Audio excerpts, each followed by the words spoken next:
আসসালামু আলাইকুম প্রিয় শিক্ষার্থী ভাই ও বোনেরা, ক্ন্যাপস্যাক ও ফিজিক্স ইউটিউব চ্যানেল থেকে আপনাদের সকলকে স্বাগতম। আজকে আমরা দেখব পদার্থবিজ্ঞান বিভাগের নন মেজর ফান্ডামেন্টাল বা মৌলিক গণিতের 5 নম্বর অধ্যায়। এখানে আমরা এর আগের লেকচারে দেখাইছিলাম কিভাবে অধ্যায়টা আমরা সহজভাবে উপস্থাপন করতে পারি। তো এই অধ্যায়ে শুরু আমরা সহজ টপিকগুলো দিয়ে শুরু করছি। এর আগে আমরা দেখেছি নিউটনের নিয়মটা। আজকে আমরা দেখব ডেকার্টের চিহ্ন নীতি।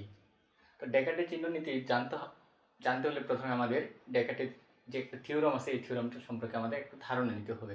তো ডেকার্টের থিওরামে বলা হয়েছে যে বাস্তব সহগ বিশিষ্ট বহুপদী সমীকরণের f of x = 0 এ যোগবোধক মূলের সংখ্যা বহুপদী f of x এর চিহ্ন পরিবর্তনের সংখ্যা অপেক্ষা অধিক হইতে পারে না, এবং উহার বিয়োগবোধক মূলের সংখ্যা বহুপদী f of - x এর চিহ্ন পরিবর্তন সংখ্যা অপেক্ষা অধিক হইতে পারে না।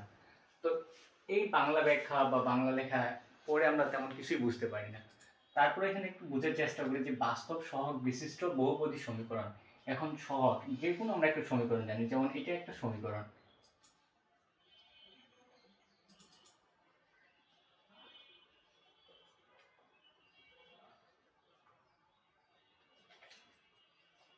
এটা একটা আমাদের সমীকরণ। এখানে বলা হয়েছে যে বাস্তব সহগ বিশিষ্ট বহুপদী। দেখো এখানে পদ, বহুপদ বলতে কি একাধিক পদ যুক্ত থাকবে।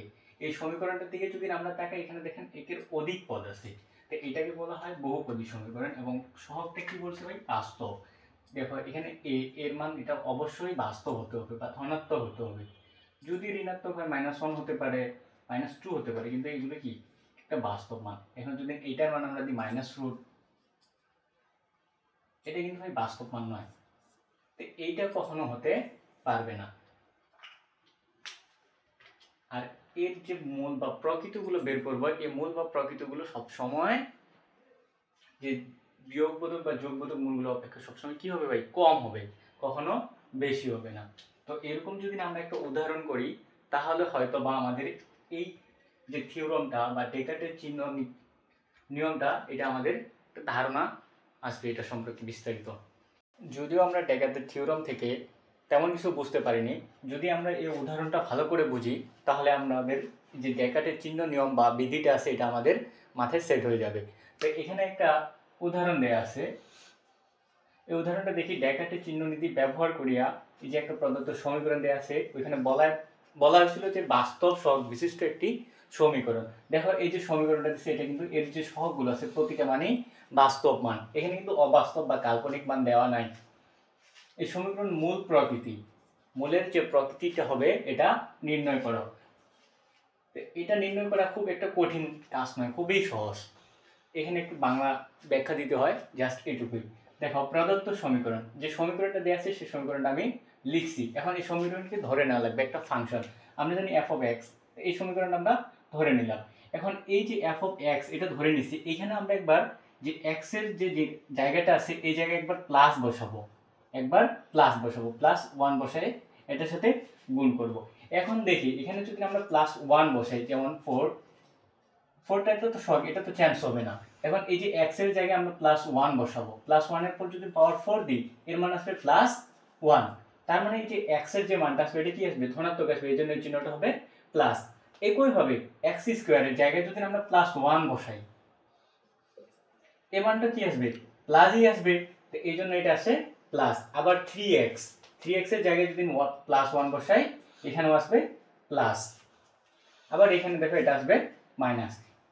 এই যে ডেকার্টের চিহ্ন নীতিতে বলা হয়েছে যোগবোধক। দেখো এখানে f of x রাশিটিতে একটি চিহ্নের পরিবর্তন আছে। কয়টা চিহ্ন? এখানে শুধু একটা চিহ্নের পরিবর্তন আছে, বাকি যে তিনটা আছে তিনটাই দেখো পজিটিভ। আগে যে তিনটা ছিল এই তিনটাও পজিটিভ। তো এই চিহ্ন নীতি অনুসারে প্রদত্ত সমীকরণে একটি যোগবোধক মূল আছে। যতটা চিহ্ন পরিবর্তন ততটা যোগবোধক মূল থাকবে, যতটি চিহ্নের পরিবর্তন থাকবে ততটি যোগবোধক মূল থাকবে। বিয়োগবোধকের ক্ষেত্রেও একই।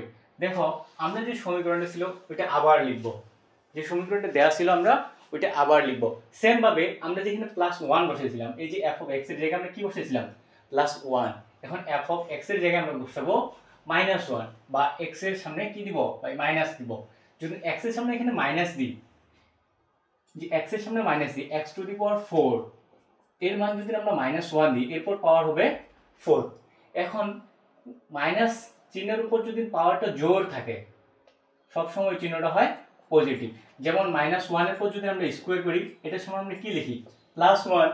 এখন -1 এর পর যদি পাওয়ার 4 লিখি, এটাকে এভাবেই লেখা যায় -1 হোল স্কয়ার। এরপর যদি আবার স্কোয়ার দিই, তো এই স্কোয়ারের কারণে এটা হয়ে গেল +1, আবার এরপর স্কোয়ার, মানে +1 এর পর স্কোয়ার দিলে কি +1ই হয়।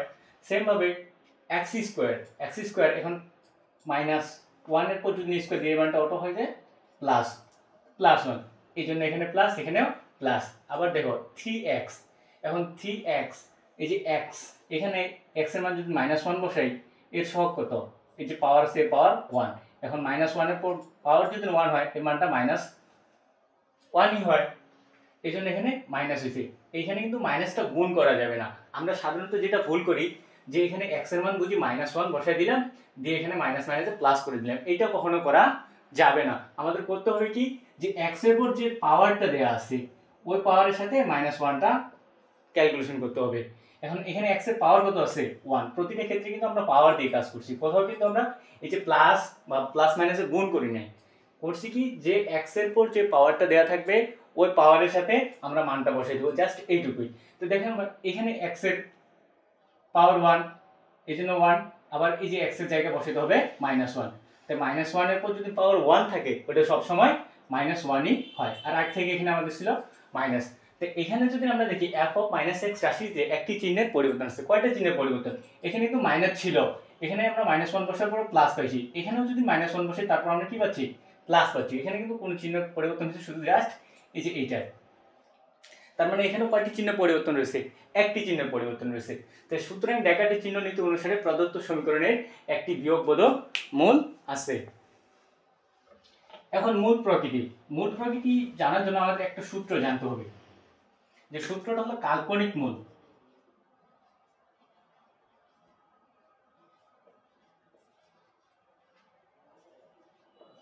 কাল্পনিক মূল ইজ ইকুয়াল টু সর্বোচ্চ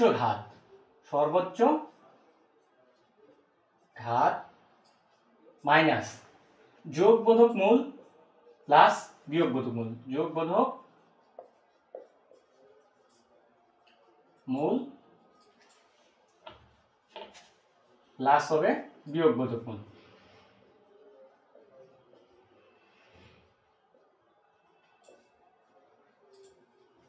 এই সূত্রটা আমাদের মুখস্থ রাখতে হবে। আশা করি আমি একটু ক্লিয়ার। এবং এই সূত্রটা যদি আমাদের সবার মুখস্থ থাকে, তাহলে আমরা এটা সহজেই করতে পারবো। যে কাল্পনিক মূল, এটাই কিন্তু আমাদের চাইছে ভাই। কাল্পনিক মূলের সূত্রটা হলো সর্বোচ্চ ঘাত মাইনাস যোগবোধক মূল প্লাস বিয়োগবোধক মূল। এটা কিন্তু আলাদা করে দেওয়া থাকবে। এখন দেখো, প্রদত্ত যে সমীকরণটা দেওয়া ছিল, এখানে x এর সর্বোচ্চ ঘাত কত হয়? 4 মাইনাস আছে মাইনাস। এখন যোগবোধক মূল কয়টা পাইছি আমরা? যোগবোধক মূল পাইছিলাম একটা। আবার বিয়োগবোধক মূল যেটা ছিল, সেটাও পাইছি কয়টি? একটি। 4 - 2 = 2, দুইটি। এইটুকু আসার পর আমাদের শেষে যে উত্তরটা লিখতে হবে, উত্তরটা আসবে যে আমরা প্রথমে যোগবোধক মূল কয়টা পাইছি? একটা। ওই কথাটা বাংলায় লিখতে হবে, যে যোগবোধক মূল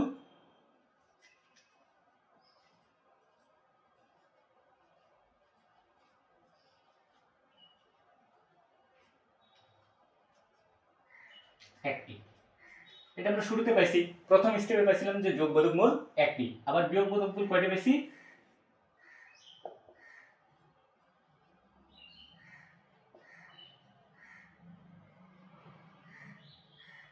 এটাও পাইছি একটি। এবং কাল্পনিক মূল কয়টা পাইছি ভাই? কাল্পনিক মূল পাইছি দুইটি।